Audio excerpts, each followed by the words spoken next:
This is second lecture on the course Calculus of One Variable. We are discussing chapter 1 Real Number System. Before defining any term in this chapter, I just want to make a note that any terminology or notation or the definitions which we will be defining will be only purely for the system of real number. So, in this lecture we will be discussing the notion of upper bounds and lower bounds. So, let us start, let us see the definition of upper bound. Definition of upper bound.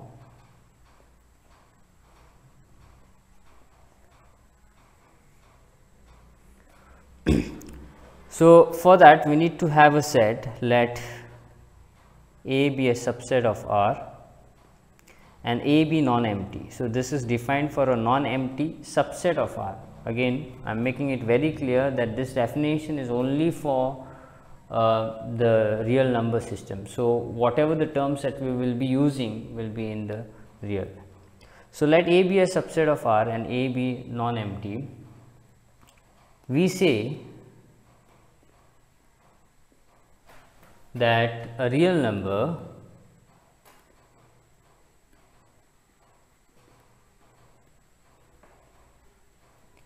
alpha, let me call it as alpha, is an upper bound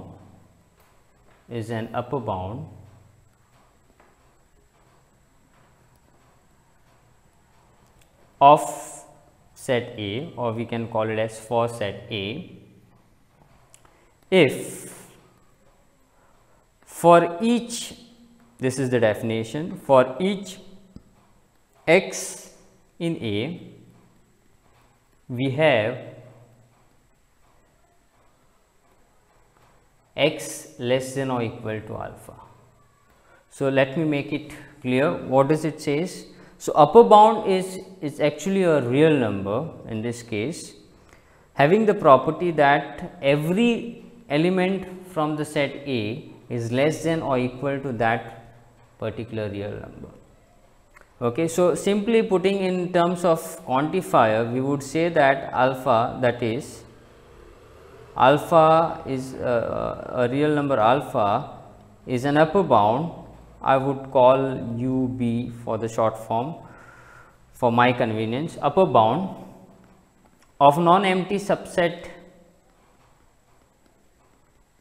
of R, and definition in mathematics is always if and only if statement. So, even if I write if, it could be it can be considered as if, okay, IFF. So, this is the statement. What is it says? You can make an observation from here to here. For each x in A, we have x is less than or equal to alpha. So, that means the universal quantifier is placed over here. So, that same as saying for all x in A. So, the set of context is A and the property is that x is less than or equal to alpha. So, with this statement, in fact, we can negate the definition of an upper bound. So, when do we say that alpha is not an upper bound? That is also important for us to know. Okay. So, that we will do bit later, but before that we would we would visualize this on a real line. So, what basically is happening over here?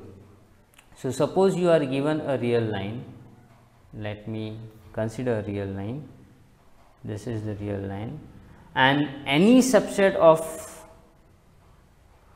R, this is unending line, okay, from both the side. Any subset of R can be actually put on this real line. So, in general, let me take A as say somewhere like this, say the shaded part, let me denote this shaded part as, say, I would say that this broken part is my A, whatever is in black, the shaded part is in A, not in between. So, in fact, it can be considered as a union of say some intervals in R. Anyway, so this shaded part, this along with this and along with this is the A. So, what should happen? Where should this alpha of what element alpha can be called as an upper bound for this set A?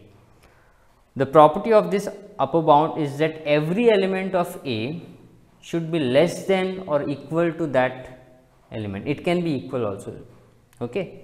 So, now just look at this. So, that means what does it says, that every element from A should be lying to the left of this alpha.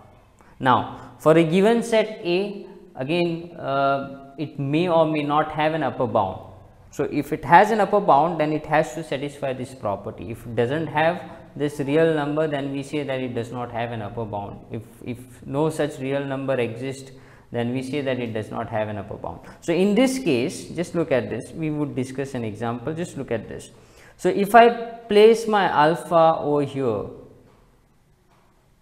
will it going to serve my purpose? Can I say that it is an upper bound? Just look at it. I can very easily compare the two numbers on the real line. The number which is on the right hand side to the left number is considered to be the greater among the other, among which is on the left hand side. So, you can see that all the numbers of A is lying to the left of this alpha, and so every you take any element of this A, it will always be either less than, or in fact in this case it is strictly less than. So, less than or equal to. Okay. So, in fact I can consider any element, I can consider this as well as an upper bound, because again it still satisfy maybe one element in A which may be equal to alpha, that is fine. Okay. But can I consider this alpha, let me call it as alpha 1, can I consider this alpha 1 as an upper bound geometrically? You can clearly say that this cannot be an upper bound, because you can find that there are certain element, that is a negation of this statement. There is at least one element in A which is greater than, strictly greater than this alpha, and it is lying somewhere here. So, this cannot be considered as an upper bound. Again, this cannot somewhere, and any element which is over here cannot be considered as an upper bound. So, that is how we understand the definition of an upper bound geometrically. Okay. So, now the question is over here, one thing you could observe is that if you can find one upper bound, then any number which is greater than that element is also an upper bound. So, if this is an upper bound, this is also an upper bound, again element over here is also upper bound. So, there are in fact, if there is one upper bound, then there are in fact infinitely many upper bounds you can find for a given set. So, that I will put it as a note. So, before that we would try to negate this statement. So, when do we say that alpha is not an upper bound of A? Thus, alpha from R is not an upper bound, of A if what happen, if this statement is not true, and when this is not true, if there exists at least one x in A such that this property does not satisfy. So, that is x less than or equal to alpha is not true, and that same as saying x is greater than, the negation of the property x is greater than alpha. Okay, is that clear? So, therefore, I cannot say this alpha 1, the alpha over here which is lying, which is in blue, cannot be an upper bound, because I can find at least one element A from here which is greater than this alpha. Okay, fine. So, this alpha which is in blue cannot be an upper bound, again this alpha 1 also cannot be an upper bound. Okay. So, that is a negation of an element not being an upper bound of a set. So, there are two notes which we have actually observed in this geometrical vision. So, I would note it down over here. So, the first note is that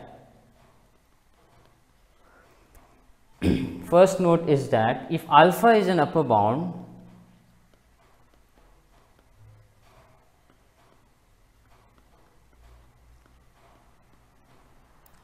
of A, if alpha is an upper bound of A, and suppose I have any number, say alpha prime greater than alpha. say suppose this alpha is an upper bound. So I have an element alpha prime which is greater than alpha, then what can you say about that alpha prime? Then very easy to observe that alpha prime is also an upper bound,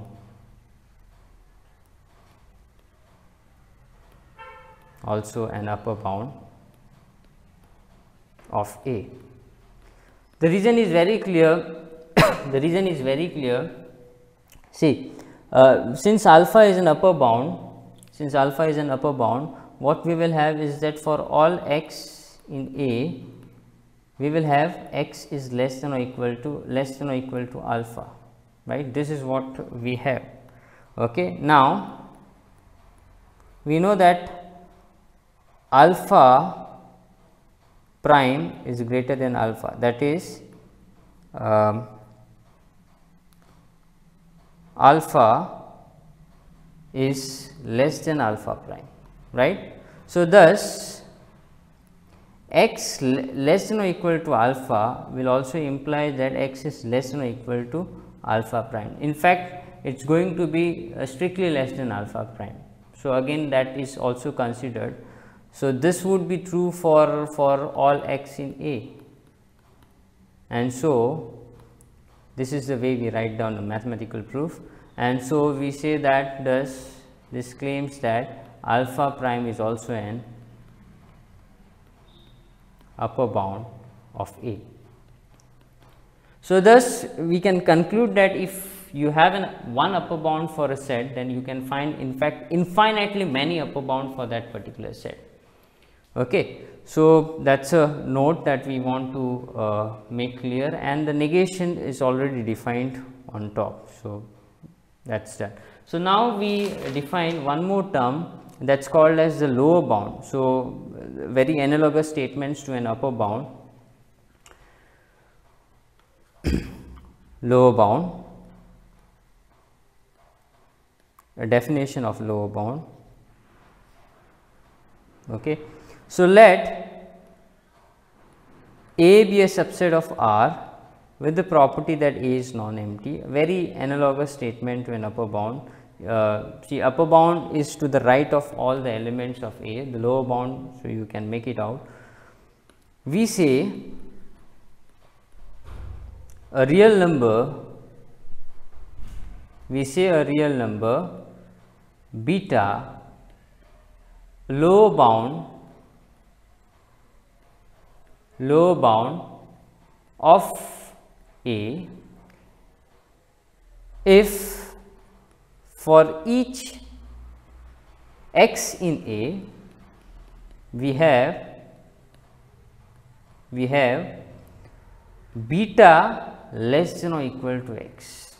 Okay. So in other words, x is greater than or equal to the lower bound beta. So that is in short, we can write down using set of context. What we have is that beta in R is a lower bound,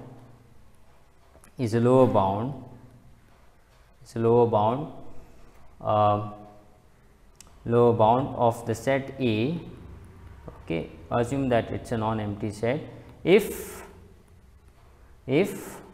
for all x in A we have beta is less than or equal to x. Very analogous statements to the above. So beta acts as a bound from the lower set from the left side, and upper bound acts as a bound from the right side.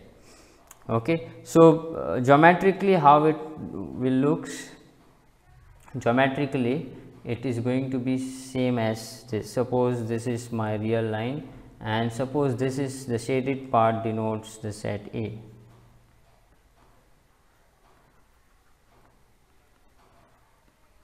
This denotes the A.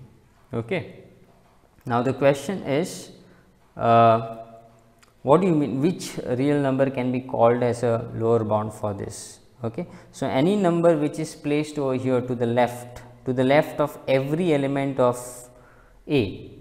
Okay. That means you consider any element of A, it has to be greater than or equal to this beta, then it is the lower bound. So in fact even if it is O here, it can be considered as a lower bound, because every element, through this diagram it is clear that every element of A will be greater than or equal to beta, or that beta will be less than or equal to every element of A. That is what it means.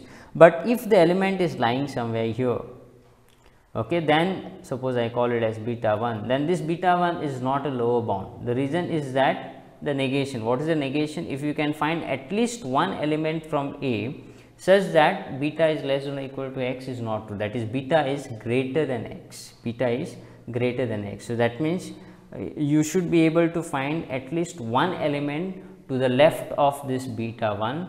In that case, we say that beta 1 is not an lower bound. So, we have in fact this element here, there are so many elements. Okay. So, therefore, any in fact any elements lying on this side will never be an lower bound. So, that is a definition of lower bound. So, we negate this statement using quantifier. Thus, we say that thus beta in R is not a lower bound,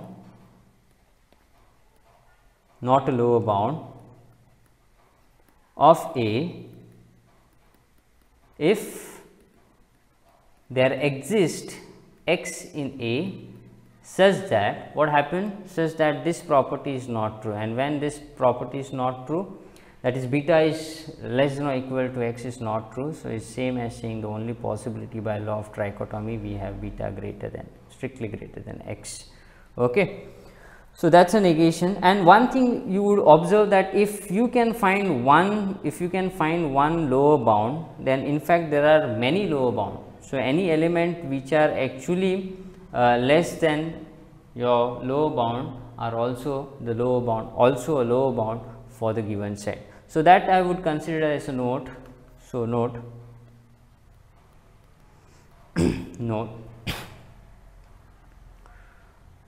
if beta is a lower bound,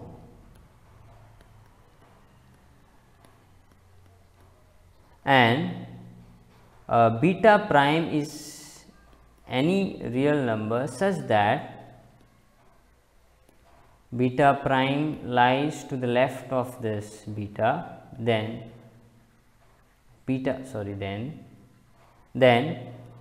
prime is also a lower bound for the set A, and in fact you can prove it very easily using the definition. Okay.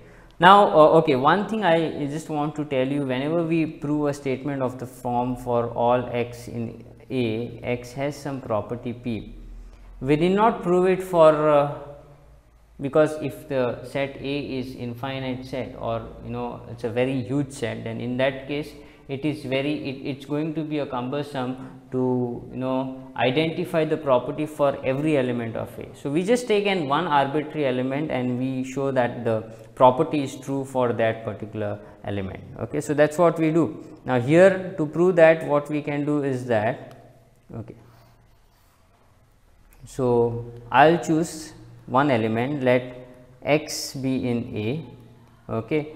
Then we know that beta is a lower bound. So, beta will be less than or equal to x, but I know that beta prime is less than beta, which is less than or equal to x, and so I have beta prime. In fact, this is strictly because when you have an element something like this, which is strictly less than, so, and if there is any strictly relation in between, even though this may be equal, you will always consider the strictly relation. Okay. And so, since this is true for any arbitrary x in A, this is true for all x in A, and therefore, we can say that beta is an upper bound. Okay. So, thus beta prime is less than x for all. Okay. Now, while writing, we can write it in this way for all x in A, and so hence beta prime is a lower bound. I use the word because it is not unique, because you can find, if you know that there is one lower bound, you can find infinitely many lower bound. That is what this note says. Okay. So before going further, let me discuss some example in this context. So example, I would pick some subset of R and we will discuss whether it has a lower bound, it has an upper bound, and if it has, can we give at least one upper bound. So let me take the first example of a set of all subset of R such that it lies in between say 0 and 1. This is basically an open interval. We would come to this point also. This is also denoted in this way 0 comma 1. So it is a set. Suppose this is 0 and this is 1. All the point lying in between this, okay, except the end point 0 and 1. Okay, so the question over here is, does it have a upper bound and does it have a lower bound? If you look at this set, if you look at geometrically, every element over here will be less than this 1, or in fact any element which is greater than this 1, okay, by the property itself, okay, every element in A will be less than 1. So I can take 1 as an upper bound of this set. So upper bound exists, okay. So by definition of A, x is less than 1, strictly less than 1, okay, for all x in A. That's enough. It can be either, while writing we write it in this way, it can be either less than or equal to. So that's enough to say that 1 is an upper bound of A. Same way, you can see that 0 or any element which is less than 0, you can take minus 1, you can take minus half, and so on, okay. So also note that 0 is less than x by definition for all x in A, and so, and this says that 0 is a lower bound of, I call LB for lower bound of A. So it's very simple. It's very simple. If I make a small change in this, that is, if I take, let me consider this B, again I will be working with the same set, x in R with the property that x is lying in between 0 and 1, including the endpoints, okay. So let's just set this where these points are included, okay, this is 0 and this is 1. So again you can see that 1 acts as an upper bound, because every element which is lying over here will be less than or equal to 1, and in fact any element which is greater than 1, 2 or 1.5, 3, 400, 101, all these are upper bound for this set. Same way there is a lower bound 0, so I will just write down 0 and 1 are lower bound and upper bound, okay. You can very easily prove from the definition itself. This is the definition of the set, upper bound of B respectively, okay. Another set, let me take the simple set N, set of natural number 1, 2, 3, and this goes on. So through the observation, you just look at this. Suppose this is 0, this is 1, this is 2, this is 3, and this goes on, this goes on, it's never end.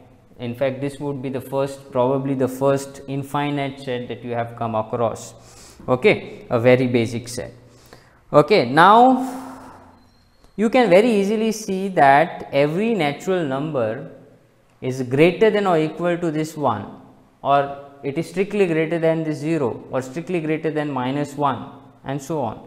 So I can say that this 1 will act as a lower bound.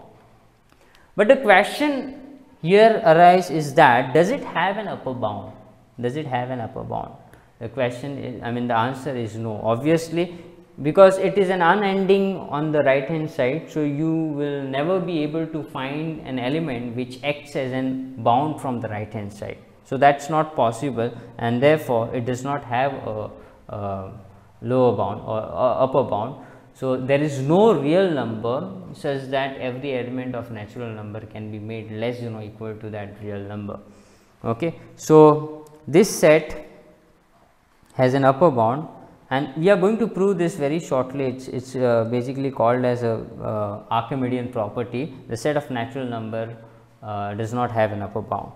Okay. So, V1 is a lower bound of n, and n does not have an upper bound. This we will see the rigorous and one of the important proof in this thing in the calculus, and that is called as the Archimedean property. I take the very next basic set 0, 1, 2, and this goes on -1, -2, and this goes on. You see that you cannot find a bound from the right hand side as well as you cannot find a bound from the left hand side. It is unending set, and therefore, this do not have Z do not have upper bound as well as lower bound. Again, we will prove this as well. It is an application of the theorem which I just mentioned, Archimedean property. Okay, so these are some basic examples wherein you can very easily spot out the upper bound and lower bound if exist, and if it is not, you can very easily mention that it does not. Okay. So, now let us discuss some more terms. Having defined the term upper bound and lower bound, we are now ready to define the term bounded above set. Bounded above set. So, when do we say the set is bounded above? Okay, a set A in R, A being non-empty as usual. This is always required, otherwise the definition won't make sense, because we are talking about every element of A, and when A does not have element, the definition won't make sense at all. So, is said to be bounded above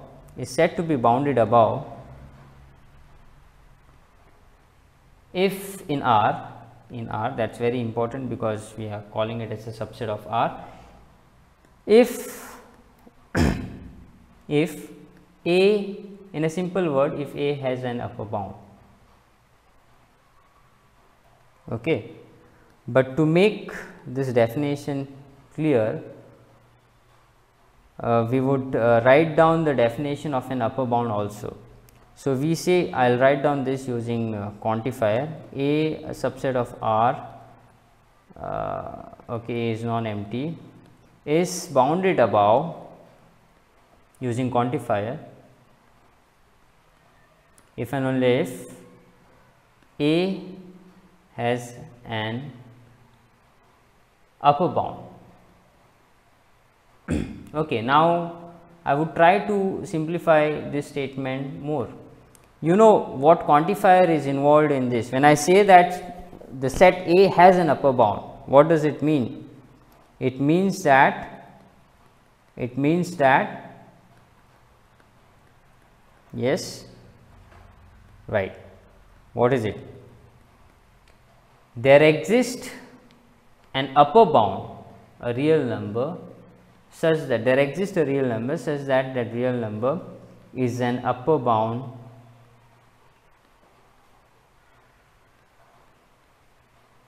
of A, right? Very simple again. So, we can more elaborate this because we know the definition of an upper bound. So, that is same as writing, I will write down this as it is, if and only if there exists alpha in R such that, now the definition of upper bound using quantifier, when do we say that alpha is an upper bound of A? If for all x in A, the property is that x is less than or equal to alpha. So, now you see that this is the statement involving multiple quantifier there exists, and for Okay. But while writing in words, we simply write A has an upper bound, or you give a more elaborate definition, that is, okay, I'll write down. So thus I can write down the definition as A is bounded above in R if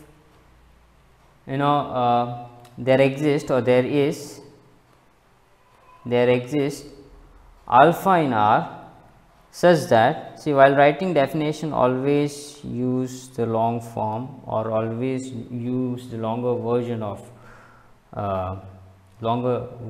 of writing it, okay, the statement, such that for each x in A, we have x is less than or equal to alpha. Okay. So just make it clear, I am saying that there, in short, we are saying that there is an alpha, there is an upper bound for this A. Okay. Before going to example, again let me quickly define a very analogous statement to the above statement, that is the definition of bounded below set. So when do we say that the set is bounded below?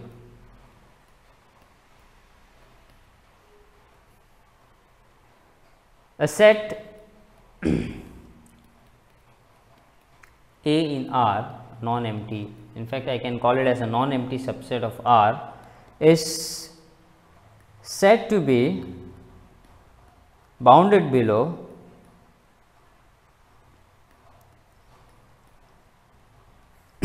if A has a lower bound. Right, very simple definition. But to make it more specific, how do we write? Any subset, any non-empty, or in fact I can call it, I can say here itself, non-empty subset of R is bounded below if, okay, if what happened, A has a lower bound. You can see that there is a existential quantifier involved. So that is same as saying, I will write down as it is, A is said to be bounded below if there exists alpha, okay, I'll use the other notation, there exists a real number beta such that beta is a lower bound of A. But we know the definition of lower bound of A. So this is a lower bound if and only if there exists beta in R such that what happens, for all x in the definition of lower bound, for all x in A, the property of beta being a lower bound, beta is less than or equal to x, or x is greater than or equal to beta. Okay. So you can see now that this is the statement. After breaking, it becomes the statement involving multiple quantifiers.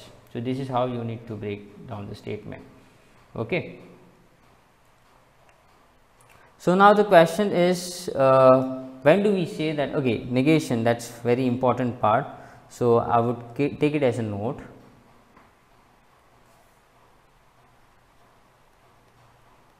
First one. So when do we say that A is not bounded above? Bounded above.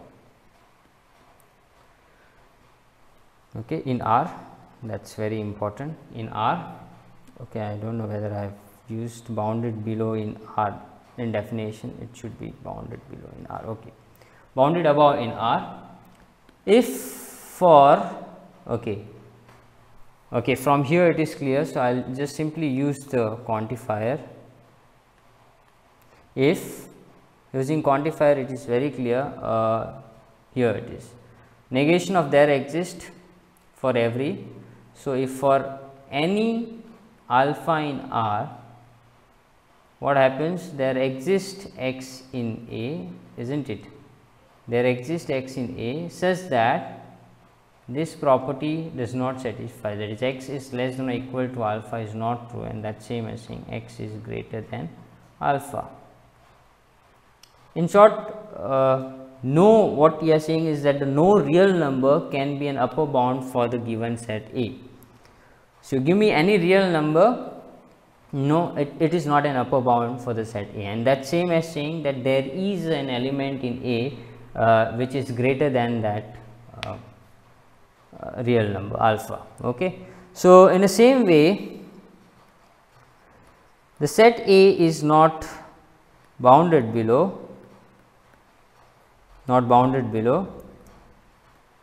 in R if what happened, again you negate this statement for every beta in R. If you want, you can start negating from here, the negation of this for any beta in R, beta cannot be a lower bound. That is what you mean to say, that is any real number cannot become a lower bound for the given set. So, that same as saying there exists x in A such that this is not true, that is beta less than or equal to x is not true, and that same as saying beta is strictly greater than that x which you have found. So, there exists means you should be able to find an x, okay, such that this property is satisfied. Okay. So, this is the definition of, I mean this is same as saying that the given set is not bounded below in R.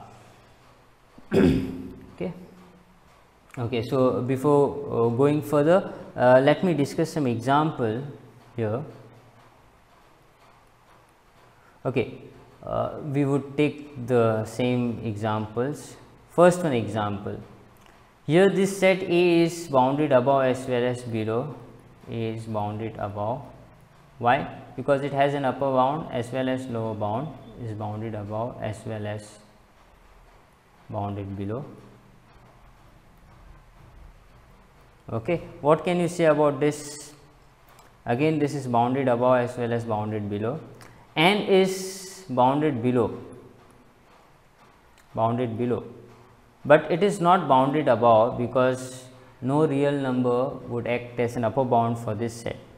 This is neither bounded below nor bounded above. So, you can write down this is a set which is neither bounded below nor bounded above.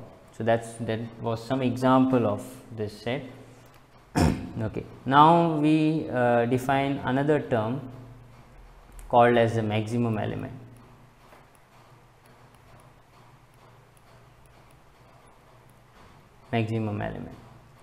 Now, one thing which we have observed over here is that, see, upper bound,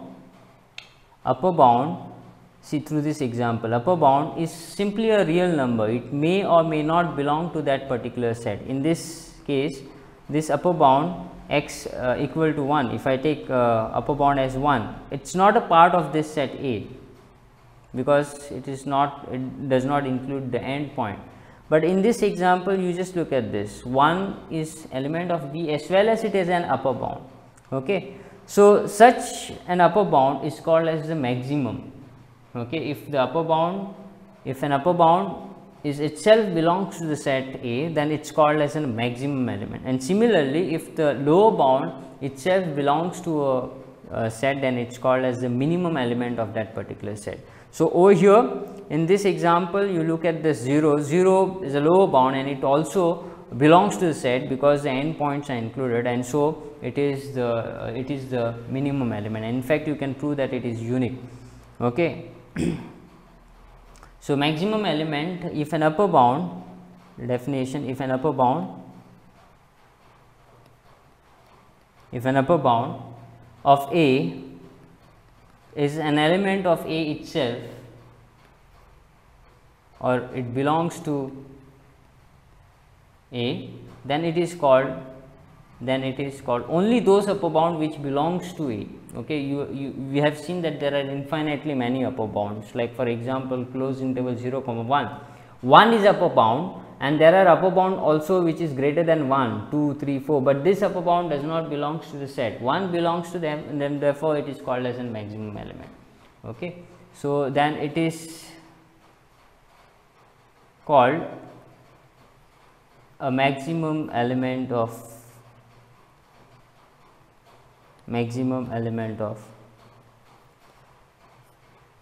E. Similarly, the definition of minimum element we can prove. Minimum element, a very analogous statement. It says that if a lower bound of A is an element of A itself, then it is called a minimum. In fact, we can call it over here the minimum, because you can prove that the maximum and minimum elements are unique. You cannot have more than one maximum and more than one minimum element of A. So, that I would leave it as an exercise. So, the exercise over here is that yeah, I think we are ready to give an exercise set for this session. So, here you have an exercise set. The first problem is that prove that minimum and maximum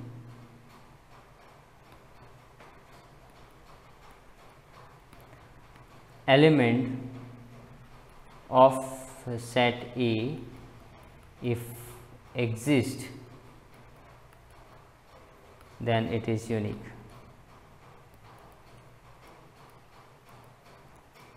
Second one, if A is a non-empty subset of R and is finite,